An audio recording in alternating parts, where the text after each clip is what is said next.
I got the Who Is Your... Wait. Where is Kaiser salsa or whatever. Oh, nice. Is it good? It's like, alright. Oh. It's subs. It's good. I got the other kind, but I put a little bit of hot sauce in it. So it's actually quite hot. Hot. Just like you, Hayden. No. Thank you. You say I was sour cream. Beautiful grape. Honestly, the best salsa has been just this. The sour cream in the Southwest range. Dude, I miss sour cream so much. And tacos. Dude, tacos without cheese and sour cream, it's not the same. Yeah. That's rough. So, that's what I was saying. I got cheese. I got vegan cheese at home. So You should just like carry a pouch. With that's you what I was saying everywhere. earlier. Just carry it around with me, so when I go to restaurants, I can just sprinkle it. on. You know? Yeah. You miss fish at all? Yes, dude. I used to love seafood. Oh man. What don't you miss? The bloated feeling from eating like a burger, dude. We don't really get ever bloated, which just makes it really hard to determine if you're ever full Oh. when you're vegan, because you don't ever feel full. Right. You kind of count calories to kind of guess when you're full? Yeah, I used to, but now I kind of figure out how much Yeah. will get me. Because I just go based off of like, how much. But I actually need to do a better job. I didn't eat at all last 2 days, mainly because I was at What? work and church. Wow. And when you don't eat at all, it's really hard to just eat like a giant meal as a vegan. Yeah. Because there's no such thing as like a half a pound burger or something, you know what I mean? So it's really hard getting calories back when you don't eat for a long time. Yeah. So, Hayden, tell us about your trip. Oh, it was awesome. I went down with my youth group. Did you meet Jesus? Oh, incarnate. I already knew Jesus. Yeah.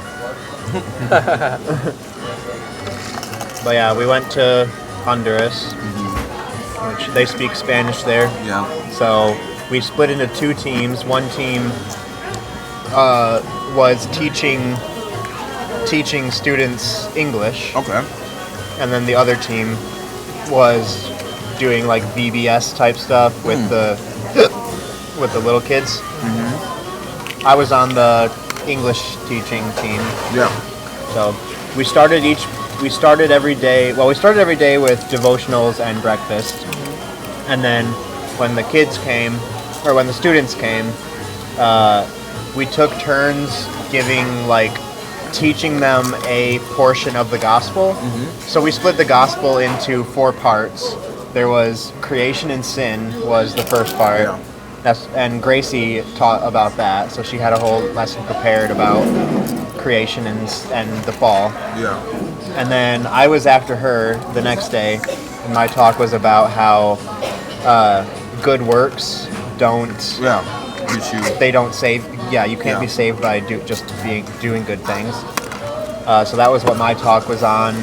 And then one of our students, Matthew, he taught about the resurrection and about Jesus paying the price for our sins.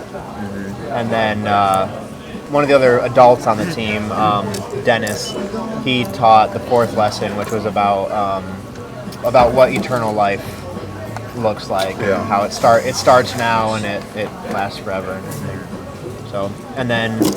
So we would start the day with a lesson, and then they would split off into groups, like smaller groups.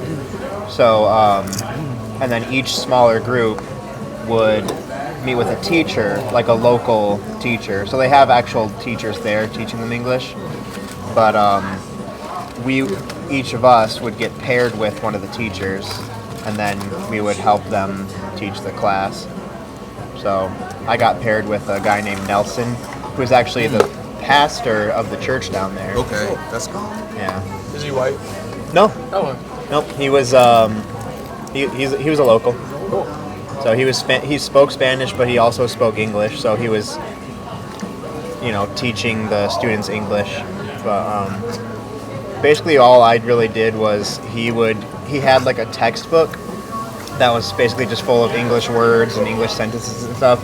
And all he really wanted me to do was just pronounce them like as loudly and clearly as I could, because all they really needed work on was how to pronounce things correctly. Okay. So I would like sit there reading like book, look, tree, tree trunk, and stuff like that. So, but he also like he had me do like conversation and stuff. So like the students would ask me a question like, are you married or whatever, and I would be like, no, I am not married. I had to like say it in full sentences. So yeah, I was extremely nervous at first just because I don't know.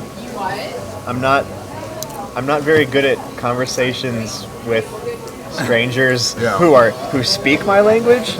So it's even more awkward when I'm having conversations with strangers who don't speak my language. But it went well.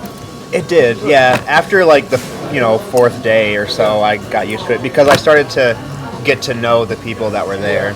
Actually made some friends, and Great. it was fun. So yeah, and then after the first class, we had lunch, and then another class came of more people, and we did the same thing again, all over again. Jalapenos are hot. I was trying to listen. But I was just like, my tongue is dying. I'm sorry. Okay. I'll be back.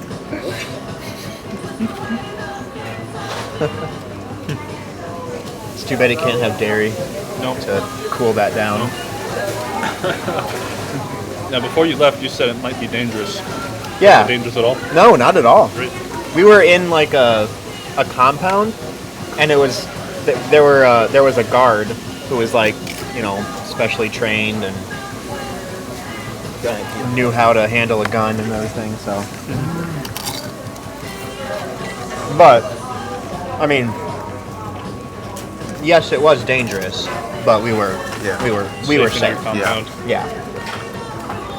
Do you think it was like? Do you think it was like really nice, like pretty there, like scenery-wise? It's beautiful, right? It was gorgeous. They have mountains all over the place and beautiful trees. I mean, they have palm trees, which we don't have here. I feel like Up here, I mean, we have them in other parts of this country, but You can grow them in the south of England. Nice. Isn't that weird? Yeah. Sorry, you shouldn't be talking about England. You're sharing your experiences. That's okay. No, it's palm trees can grow as long as it doesn't get too cold. So since in the south of England winter's not too bad, you can grow palm trees. Makes sense.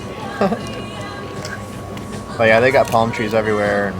And yeah, it was pretty. All the houses, it's kind of like all the houses were like pastel colors, and just seemed like every house, like everything was brighter. everything was very bright and colorful, and a lot of the houses, at least in the town that we were in, a lot of them were like very like beautifully built, and like decorated and stuff. And then like as soon as you go out of the town, people were basically living in like huts. like huts. So it was like, man, what a contrast. It's like people could be neighbors, like live right next to each other, and one have a big house, and then one be living in basically sticks. It was so strange. Overall, is the country pretty impoverished? We didn't visit like a whole lot of areas. We just kind of stuck to 2 cities, really. I would say it is. I guess, yeah. I personally would say it is. I mean, if you want to compare it to like the U.S., then yeah, definitely. And a lot of times what we consider poverty is so different. Like when we were in Guatemala, like all the houses didn't really compare to like a U.S. house, like even like low income housing. But if you had a house that was like not sticks, then it was a nice house. Yeah. And like the houses, they looked nice, like they were really nice looking, but they were basically one room. Yep. So. Yep. Our property line is like 20,000. Theirs is probably like 5,000. 5. 5,000. A lot of people that are in poverty, they just live off the land. They're usually farmers. And like everything, they do isn't really tied to money, so Yeah. they get Well- their own drinking water and have Yeah. their own animals. Yeah, pretty much everybody had like at least a few chickens Mm-hmm. and pigs and stuff. Yep. But Chicken. but what was really interesting is that most of them, as far as I could tell, had like internet and TV and Yeah. stuff, and it was like Yeah. you don't typically like expect that. Yeah. At least I didn't expect that. No, but- well, it was weird. It was seeing people with like cell phones, but like yeah. their house is like there's no AC. It's just like kind of like just drywall foundation. Right. Like you would think if they had like a cell phone or TV, but just so accessible now that like Yeah. Everybody's Yeah. got them. Yep. yeah, which kind of sucks because I would rather have like a well established. I guess they don't need them because the weather doesn't really change there, but still. Yeah. But yeah, after all the classes were done, we spent the afternoon playing soccer. Like they have a soccer field in the compound, like just outside the compound. Yep. And so like all of the Kids would play. yeah, all the neighborhood kids or whatever would come out and play soccer. I didn't play because Yeah. I'm not good at sports, so No, they really. I watched. But Were they good? Oh yeah, they were great. I mean, it's like it's one of those countries where Yeah. everybody Plays everybody soccer. plays soccer basically. So, but that's one of the ways that the organization that we were with, called Gathering Hearts for Honduras. Okay. That's one of the ways that they minister to the locals. Is they just invite them to play soccer. And it's like, people that are like in gangs and stuff, they're not gonna set foot in a church, but they'll happily come play soccer. Yeah. So they do that as a way to reach people. Did you reach any gang members? I think so. There were some people there that looked like they might have been gang members, and then I think I overheard someone saying afterwards, like, "Oh, you know those guys? Those were actually gang members." So yeah, they do show up. Do you think they have more respect for religion down there than we do? I think they're more like religious in the sense that like almost superstitious in a way. Yeah. Like a lot of them are Catholic. Yes. Not and to then, say anything bad about Catholics, but like it's like is it a different So should be. Catholic? Where, it's like a you're Catholic because your family's Catholic. Yep, that's type how it thing. is. That's how it was in Guatemala. That's how Yeah. it always is.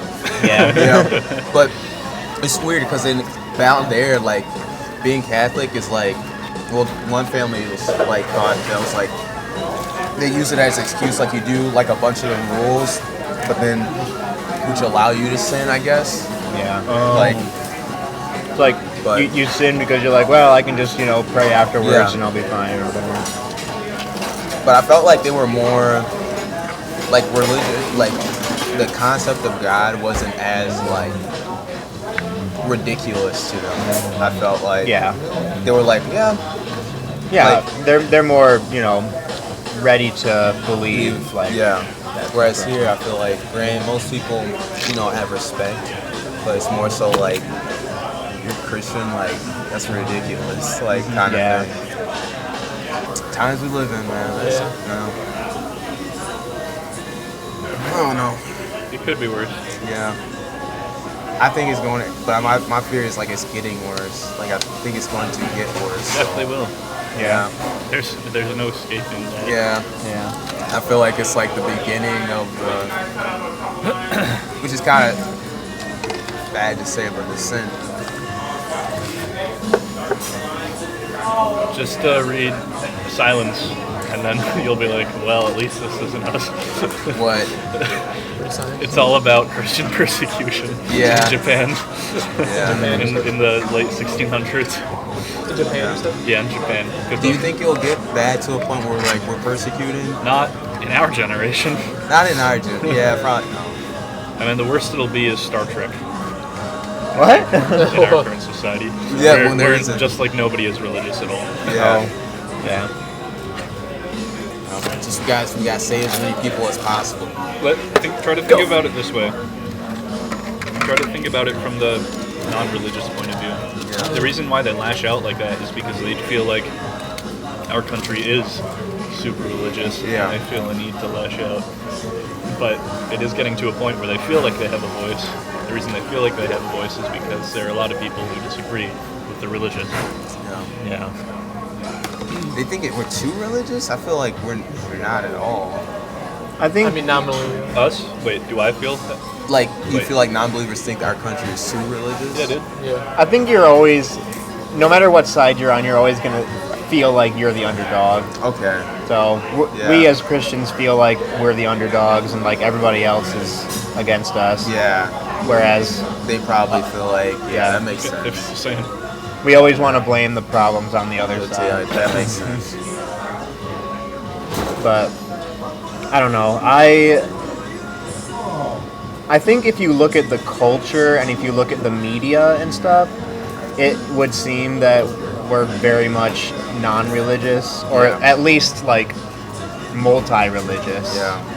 So, Dude, but that's just because the media is the loudest voice. I think we are at a. I think it's like a culmination of like religious and non-religious people, or like it's really hard to tell the difference between the two. Well, Yeah. people that say they're Christian or not. So like, example, this was like even Sunday school class. We were talking about like what was going on during the week, and we were, like our leaders opened it up to like ask like like what are some things going on right now, and this girl in our millennial class stood up and was like, well, such and such Supreme Court justice, I guess, retired. Did you hear about Anthony this? Kennedy. Yeah, Vaguely so heard abortion might get Legalized?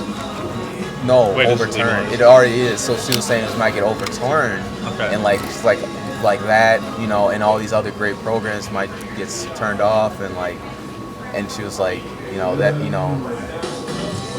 they're taking away women's freedom of choice.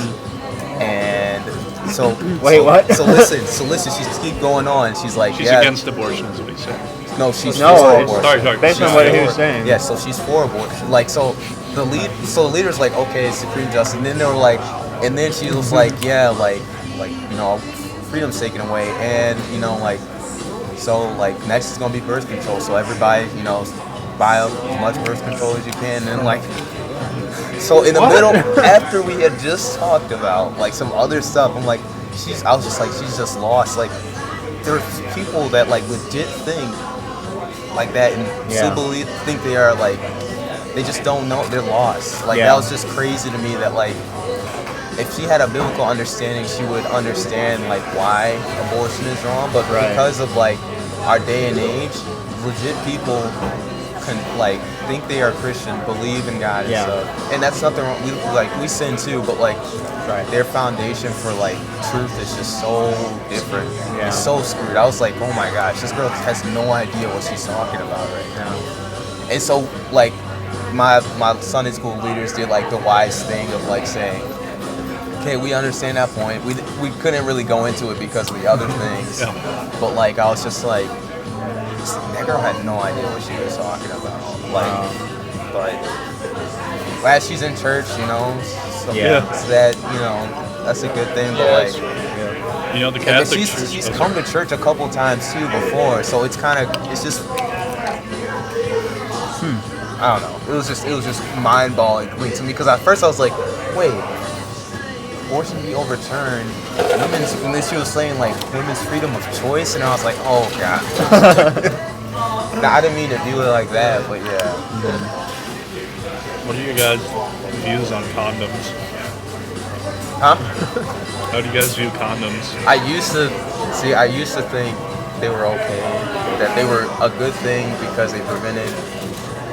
Now I see it as it's premarital sex, and sex was intended to make babies. Yeah, that was the intention. So you're kind of, but I don't know, in the confines of a marriage, I don't know. Yeah, I think in marriage, I think in the context of marriage, it's kind of up to you. I think if you would married, why would you use them? Yeah, that's what I think. Is like if you want to go with like. Would you say that fun? I mean, I feel like you would have more fun without them. I don't know. Yeah. What Yeah. if you don't want babies? Yes. Well, yeah, it's very complicated. Yeah. I mean, yeah, it's complicated. I think that's one of the issues that I'm still kind of stuck on the Yeah. fence with, because I've heard convincing arguments on both sides. Same. Like, I've heard the argument that God created sex to reproduce, and He made us to have children, and He made us to have families, and families are a great blessing. Yeah. And if you're trying to avoid that, then you're rejecting God's blessing. It's kind But of at the same time, I've heard that both ways, but I guess the argument I've heard for is against it is God also allows you not to get married. You don't have, it's a choice. right. So if marriage isn't something you have to do, then maybe the context Maybe of having within the kids. marriage having kids. Or it could be that if you're married, it's kind of expected, I don't know, to have a family. And I Yeah. think at the time, this is something where I think context is important, because populating the earth was a command because there was nobody on the earth at the time. Yeah. And now we have Yeah. 7.5 billion people on the planet. Right. That's true. Yeah. So, Yeah, it's not Yeah. I don't think it's a command. I think it's a blessing. So it's Yeah. Yeah, go out and be fruitful and multiply. Yeah. I think it's more so you have to go and multiply. It's no, have fun. yeah. yeah. Yeah. But also, I mean, from a evangelical standpoint, if you have kids and you raise them to be Christians, then that's more Christians to Yeah. bless the world with. Yeah, So that's it's true. Yeah, I do agree with that perspective. yeah. But I don't know. But this girl, I was really in shock because I saw her. She comes to millennial class quite often, Yeah. and to just hear her perspective was just. Yeah. It was kinda just. irking. It wasn't irking because I was well, I used to think a lot of things. Even when I was still in crew, early freshman, sophomore year, I just didn't have a biblical understanding. Yeah.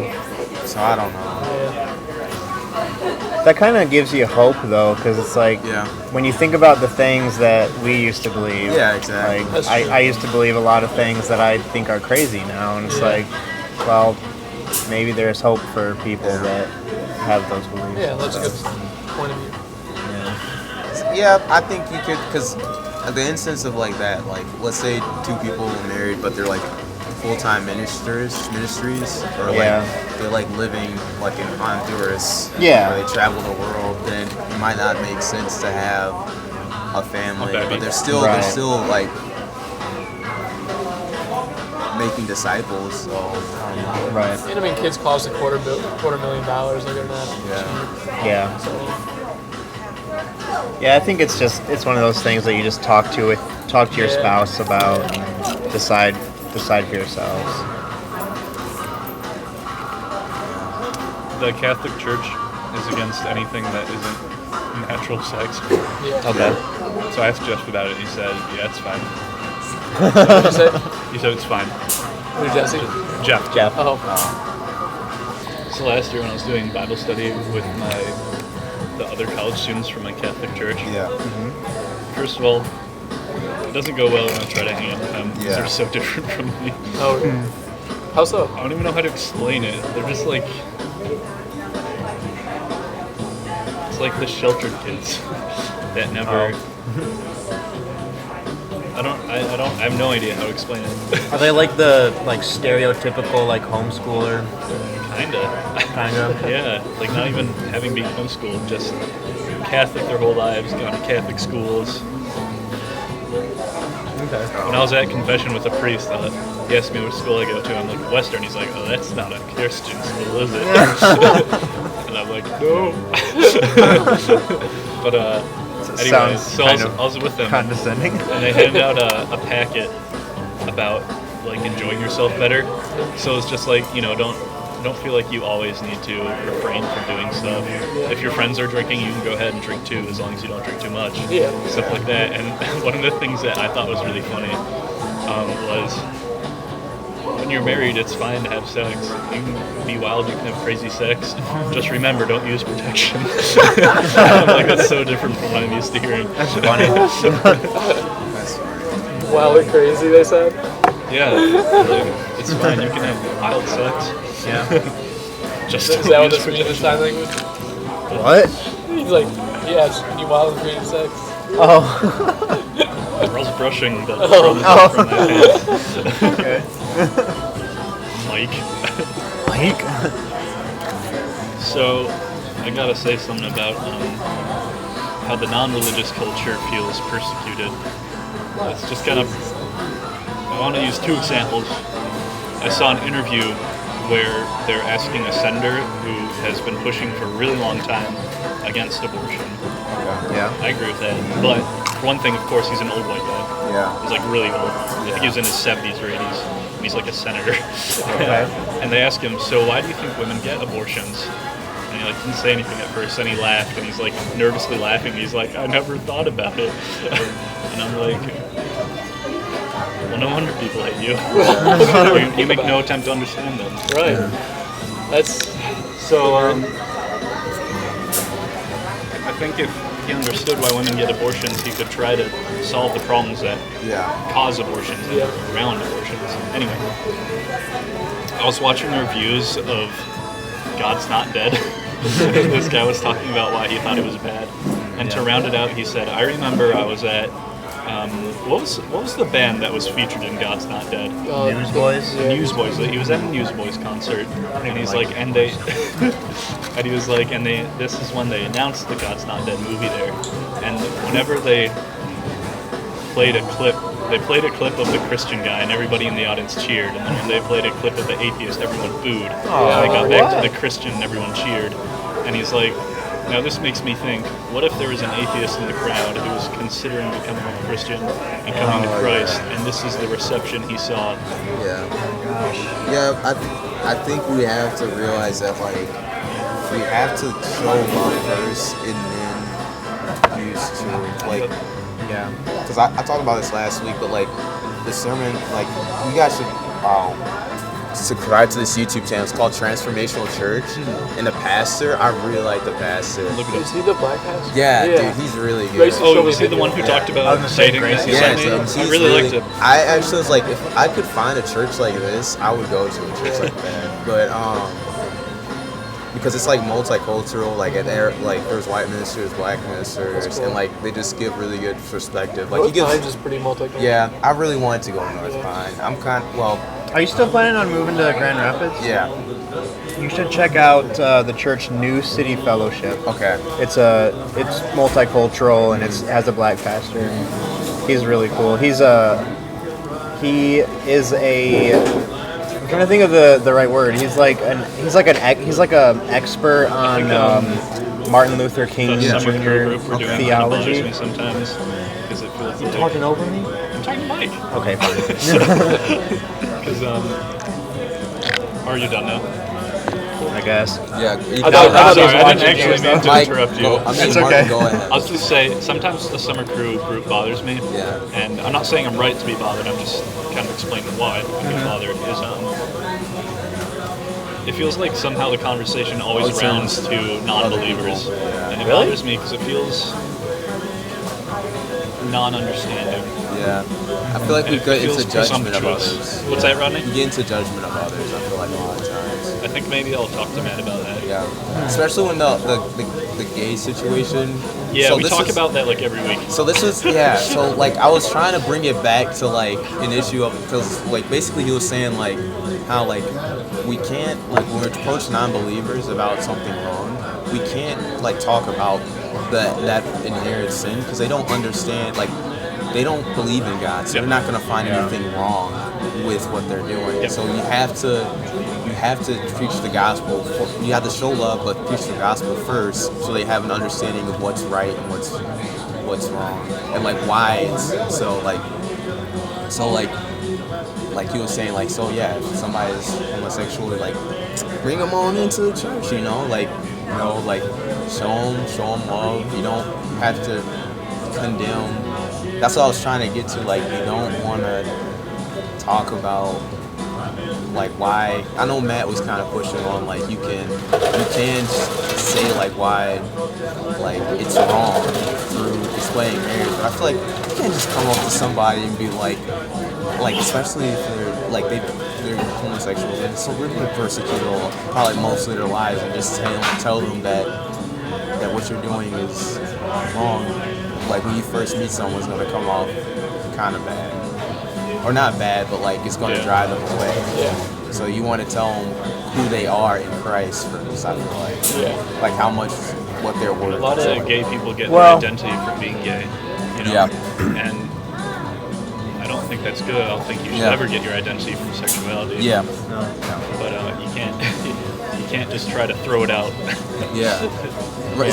Especially if that's why I was like, because he was trying to say you can show the gospel through like explaining like the marriage and like you know, I don't know if you've met Jason, but like if I were to go up to Jason, like one of my friends back at home, if I was just going to go up to Jason and be like, like a man and woman marriage is just so great and beautiful, like it's like the perfect love, then I'm basically saying you can't manliest have sex it. there is. Yeah. Because it's only men. Yeah. Sorry. Oh, jeez. What did you say? I said it's the manliest sex there is. Because there's only men. Jeez. But I do feel you on that, how we get to talking about, I think it's because as Christians, when we get into a bubble, we only look at what's outside the bubble instead of like what's in the bubble. You know what I mean? So yeah, I definitely felt that this time because at first I was like, well, how did this happen again? I'm gonna talk to Matt. I think the reason why he ends up thinking about it so much is because maybe it's because two of our coworkers are gay. Okay. And they're great guys. Yeah. But you know, it comes up. Yeah. Yeah. And he and Cody, one of the gay guys, like to have a lot of debates. Okay. It's cool. Cody's awesome, by the way. Yeah. He's really, he likes to ask me questions about the faith. So I was like, so Martin, how'd you become a Christian? Stuff like that. Yeah. Because he asks me questions I'm not really ready for. Oh. Because I think he assumed that because I'm friends with Matt, I'd that I'm want to like Matt, have yeah. really hard questions. But I didn't really want to. It's funny. Ugh. Yeah, but like there's like a couple gay people at Sam's Club, but I try and just, I feel like I'm used to, especially doing theater. Well, Yeah. those couple Used plays to being nice. around. I'm kind of like, Yeah. it's not like a big thing. Like Yeah. we talk about video games, talk about music. You know, they really like Whitney Houston, Talk about your Diana boyfriends. Ross. Like, yeah, oh my gosh, but no, I don't know. You ever get hit on by gay men, Rodney? I do sometimes. I hear it. You do too, Mike? It's been a bit, but yeah. So, There's Like, more really bored than uncomfortable. women. Why can't women be that bored? Right. Well, it's almost kind of a turn off though sometimes. Like, I don't mean that kind of forward. you don't mean like in a sexual way. Yeah. Even in like a, just want to, I don't know. Because sometimes it feels like you're supposed to do the work. Yeah, that's what I mean. It'd be nice to take the pressure off. yeah, Well, I can't complain. I got asked out on a date a while ago by a girl. nice. Oh yeah. Was that via online? What? Was that via online? No, that was a girl I worked with in okay. Plymouth. She's pretty cute. She didn't really talk to me. I do think maybe I need to do a better job because at work I was just thinking about like I'll be like one of my managers, yeah, but I'll be just like I do this to everybody. I'm like, what's up? Like I'll be like, what up, man? And like try and dap him up, but he doesn't understand. Try to what? I try and like dap him up, but of course he doesn't. Is he white? No, he's Guatemalan. Okay. He's actually from the place we visited. Did you minister to him so well that he came back and got a job to himself? You put him in your suitcase. Rodney did like that joke. Oh. I feel sick, dude. Oh man. Really? How I don't know come? what it was. Do you drink soda pop? I drank sweet tea. You might be dehydrated. Yeah. I did live around 2. You didn't play any ball? Be dehydrated. Nah.